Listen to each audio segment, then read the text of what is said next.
Hey guys, how are you? My name is Milkarais Hernandez. Thank you so much for watching this video. So today I just want to share one of my funniest and most interesting online dating stories.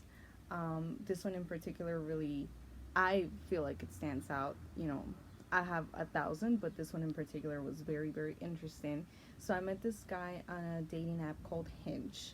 The guy, of course, was super good looking, all the good stuff. We talked for a little bit on the app. He kept inviting me out. I was like, great, why not? So we FaceTime one night. We made plans for like the next night. And, the day comes. We had agreed to meet up in a specific place, but he last minute changed plans and he was like, hey, why don't we meet, by Williamsburg? I'm like, great. When I get there, he's not at the place. He texts me and he goes like, oh, I'm actually like a 10-minute walk from you. And I'm like, great. Walk into him. And then he texts me, he's like, by the way, I have two friends with me. One is a stylist, one is a photographer, blah blah blah. And I'm like, okay, great. So he was not alone. And I was like, well, in a way that's great because I don't know this person, so like let's see. Meet up with him, meet up with the two girls. The girls are great. Well, one of them was kind of iffy, but the other one was great. I'm like, perfect. So we continue the night. We go to a nice rooftop. The rooftop was perfect. I'm like, great. This is a good vibe. And then he goes like, no, no, no. I want to go to a karaoke spot. Because he was like a singer or something like that. So I'm like, great. Go to the karaoke spot. At this point, it's me, him, the two girls, and another guy that joined us. So I'm like, perfect. So we're on our way, and the guy friend tells me, hey, you're really not gonna like that place that we're going to. It's narrow, it's not cool, like you're just not gonna love it. Long story short, we get to the place, to the karaoke place, and it is indeed a very narrow place. Like it's this small. Like people are literally on top of you, and I was like, this is horrible. So I go outside. I talk to this guy, and I'm like, hey, the place is really bad. Do you think that we can maybe go somewhere else? And at this point I'm getting kind of annoyed, because it's kind of late. What I thought was going to be a one-on-one date ended up being like some type of double date or whatever the situation was going. So I was like, this is really strange. um, he ends up getting us an Uber for all of us. We go to a third place. At this point it's already like 2 a.m. And in that place, whatever, he buys us all a drink, very nice, blah blah blah.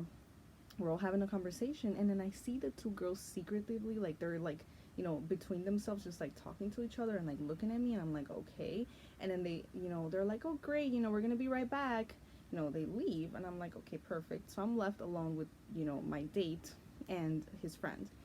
And he comes up to me and he goes like, so you're gonna stay with me tonight, right? And I'm looking at him like, I don't know you, boo. Not only that, like this has been a really weird night. And like the entire time he wasn't like really trying to do anything. I mean, when we were outside the second spot of the karaoke spot, he kind of tried to give me like a little kiss or something, but something really weird, and I was not really feeling that. So I said, hey, with all, due respect, like I'm really not trying to do that. I'm not really about that life. So he gave me a really weird look and he walked away from me. So I'm like, okay, perfect. And then a minute passes by. I'm still talking to his guy friend. He comes back and he goes like, just so you know, I'm not interested. And I'm like, okay, interested in what? Like I kind of, I knew what he meant. And he was like, yeah, I'm not interested like in this. He was like, not that it matters. And I was like, okay, well, great. And he walks away from me, and it was just like, what does it, like, what's wrong with this? Like people are just really strange. I feel like obviously because I didn't say yes, I'm gonna go home with you, then he automatically switched it up on me, which was crazy. And I feel like the girls and him had like a thing going on where like that's why the girls walked away, because they were waiting on him to like tell me. I don't really know what the plan was, but it was a really weird vibe. But the story doesn't end there. I'm left with the guy friend. Then this guy starts telling me like, hey, I feel like we wasted our night. We should have totally gone to this, modeling party that I always go to, where the models get paid, $3,200 to get in. And I'm like, $3,200 to get in? I'm like, that's insane, right?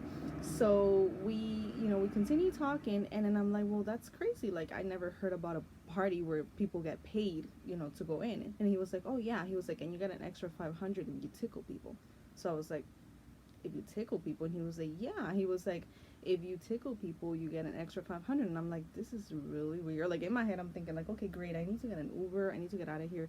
The guy was getting really like, at first I thought he was really nice and that, I was vibing with him. But then when he started saying that, I was like, this is really creepy. So I'm just going along with what he's saying or whatever, in the middle of that, I'm trying to like, get my Uber. And then he goes like, great. So I'm going to text her, when do you want to go next week? And I was like, oh, Wednesday. And he was like, okay, great. I'm going to tell her we're going Wednesday. I'm like, perfect. Obviously I'm not planning to go. And then he goes like, great. So when are we going to, where are we going to do the pictures? And I'm like, what pictures? He was like, oh, I need to send her pictures of me and you. And I was like, oh, you mean like we got to take a selfie or whatever? And he was like, no, we got to send her the fetish pictures. And I'm just like, fetish pictures, right? So I'm like really creeped out. Like, mind you, we're in a public place, like, I don't know what he means by this. So I'm like, listen, I was like, my Uber's about to be here, let's go outside. And he was like, yeah, if anything, we could go around the corner and we'll do the pictures around the corner. This man was really trying to do a fetish photo shoot with me in the street. He didn't know me, first night meeting him, weird night, I almost got scared. I almost felt like he wasn't gonna let me go. But eventually I kind of got it out of it because I was like, yeah, we could do the photo shoot tomorrow. We'll definitely meet up tomorrow. We'll do it tomorrow. He was like, okay, great. Are you sure? I'm like, yeah, I don't mind. He was like, we're going to lose our spot to the party. And I was like, it's fine. We could always go the week after. Super insane, super creepy. Went home, and then the next day I had this message from him because, obviously before he got weird, we exchanged information. And he was like, oh, I ended up going to the party after you left, blah, blah. It was so insane. So weird. Like, at first, all these people were giving me good vibes, and then my date ended up being a weirdo. The girls were weird. This guy was weird. I blocked him. I blocked everyone. It was, like, insane. Like, I've had really weird dates, but this one in particular was just, like, I mean, I obviously know there's things like that, like fetish stuff and all that, but I was just like, this guy really wanted to do a photo shoot with me outside the club. Like, this is insane. So, I mean, obviously blocked all those people, and, I'm just really trying to be careful with my dating nowadays, because you just never know. But anyways, thank you so much, guys, and I hope you enjoyed my story. Bye.